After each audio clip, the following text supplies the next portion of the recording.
represent the CASER organization, which is the Kentucky Association of School Resource Officers.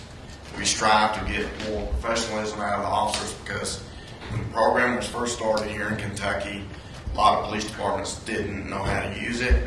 So if an officer got in trouble on the street, he was put into schools, and what kind of job did he do? Not very good. So now, numerous years later, we're starting to have better officers in the schools. Like Lexington and Louisville, a lot of them have the huge police department to work with and have their own police department, which is good. Fayette County Public Schools has their own police department. They're totally separate than Lexington. So that's good, even though Lexington does back them up. Small towns like mine, you're lucky to have one. We actually got two. But I'm responsible for not only a middle school, 5 elementary schools, and a private Christian school and an alternative school. So I'm constantly running. But our goal as an organization is to get every county at least one officer, especially the small counties. Where are most of your guns, besides a big city? Hunting. Grandpa's hunting rifle, shotguns, doesn't matter. The children have easy access to it. It happens. It's one of our things is we want to help these smaller towns, show them ways to fund an officer because there's no more grant money, so we step in and try and help. We also work together with the National Association of School Resource Officers. A lot of people are, the parents, especially in the town I work in Lawrenceburg, they think that I can automatically stop all the bullying. It's not going to happen. I can put a dent in it, and that's about it. But what I did, I have my own way of doing it. I have Tourette syndrome, so I don't always play by the rule book. I kind of walk around it. A lot of times I do get misunderstood. That's just part of it. I don't always say the right words. That's part of my illness. I had learning disabilities that I kept hidden even in my adult years that my own wife of 36 years didn't know I had. Now I share them. There's other children out here like me. We need to help these children get an education. That's how I work. I may not always do it correctly, but there's ways to get around it. I look at the end result. Do we get this child a quality education, and can they be somebody once they get out of school? That's all we need. They need to be able to be somebody. We got to help them get there. Especially these children, and a lot of people they don't understand. It's not just mentally challenged children with certain type illnesses. There's children out here that have deep anger issues because they lived in a violent home. I grew up rough, lucky to be the police, just like the other chief that was in here. I'm lucky to be where I'm at. How did I do that? Finally one day I said I got to make a decision, and I did. Now I help these children. First day I went into school, I went straight in to what they call the problem children room, and I got to know those kids. I've now seen most of them graduate. I hope I had something to do with that. I kind of pushed them, kind of helped them out. Hopefully they'll understand.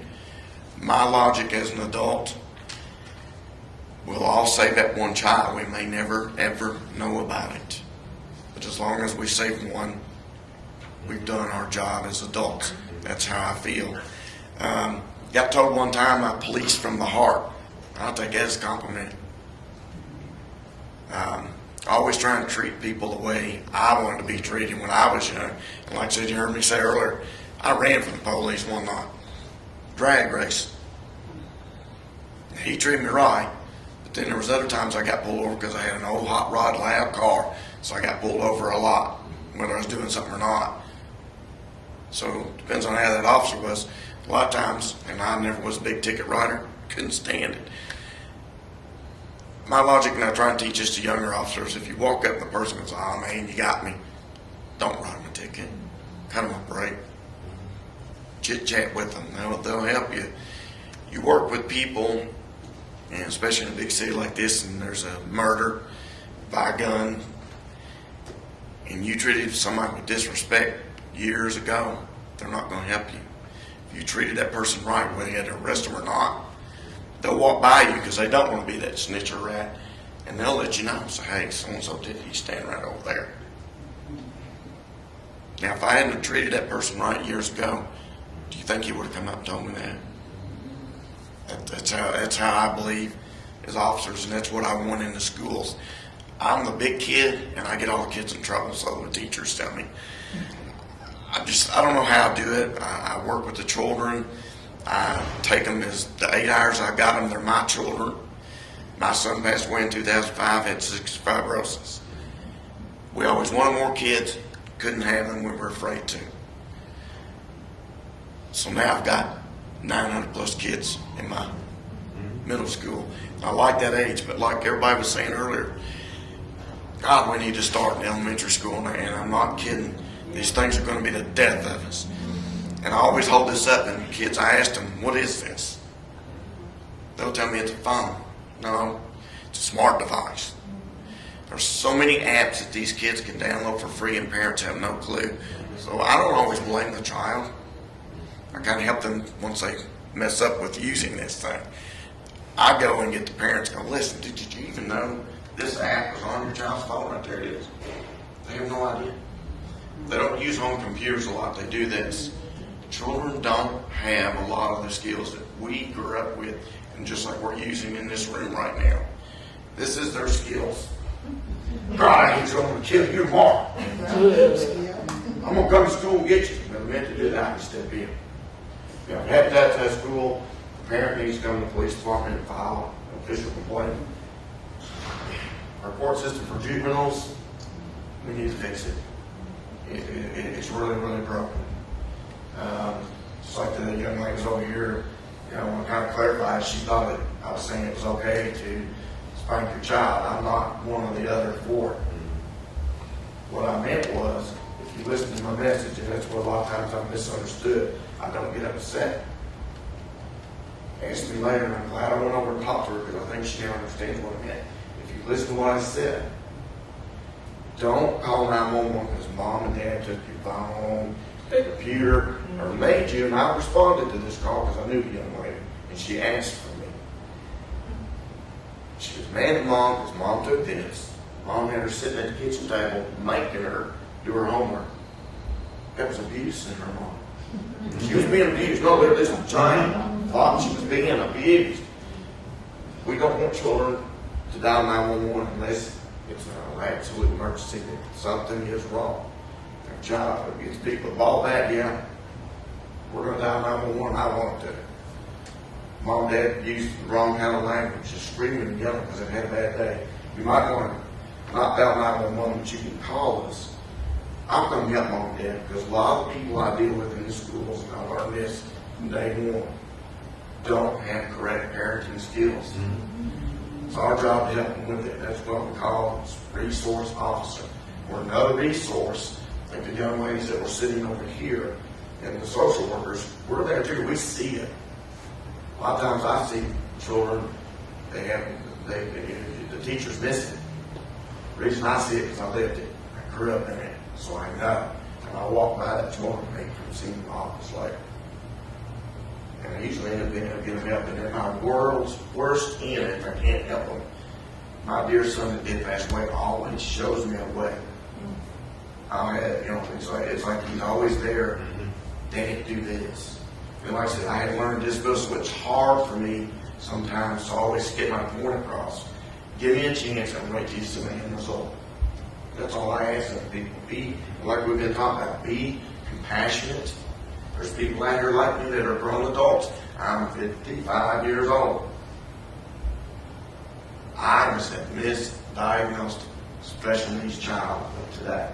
It takes all some medication. I didn't take anything. And lived with it. My own family made fun of me because they didn't understand what Tourette's was. I didn't even know what Tourette's was. They hit me in the face in 5th grade, and I was that child that was sitting in the office chair every day with the principal in my face. Why did you do that? And I learned my lesson the hard way one time. I hit a teacher by accident. Boy walked up, hit me in the head with the old government metal lunch trays. If you can remember those, I'm telling my age, whatever. Government surplus, metal aluminum lunch trays. Our line came like this. It hits me in the back of the head. I reach back there and I go, it's on. I went to Warren Hospital, but in my fit of anger because I was tired of being bullied and picked on. It came out that day. Poor old Miss Davis, I was already swinging and I hit her right here, broke her glasses, broke her nose, and blacked her eye immediately.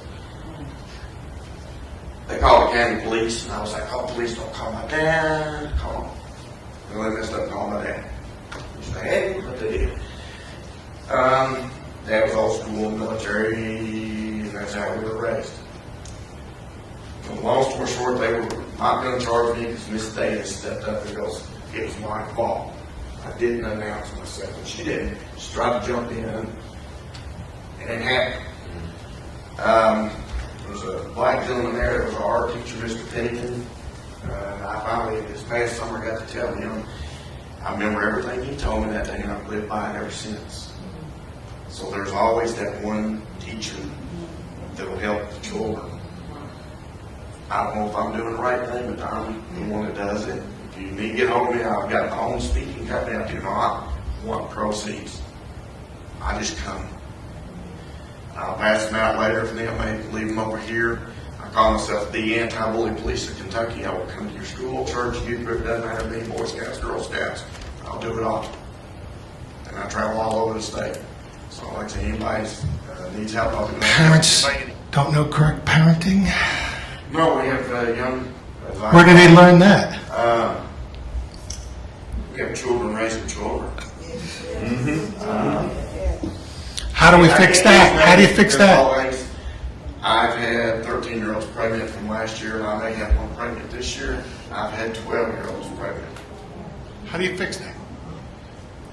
We need to hit them at, like they said. Fathers. We need to start in the elementary schools. Now, this is no joke. We have an early childhood center, which is preschool. I don't know what they call it here in Louisville. Like I said, we used to have one in Lawrenceburg. Young man destroyed the classroom. I'm there, they had to evacuate. I mean, he broke these big heavy-duty doors. He broke it somehow. I don't know how, but he broke it. I'm get there, and he's trying to rip that big water cooler off the wall. I had to pick that child up and put him over my shoulder and carry him out there. Thank goodness we were able to get hold of his mother. People don't get it in our schools. These children are angry. Now, that young man has been diagnosed. He's gotten that proper help. He's now in my middle school.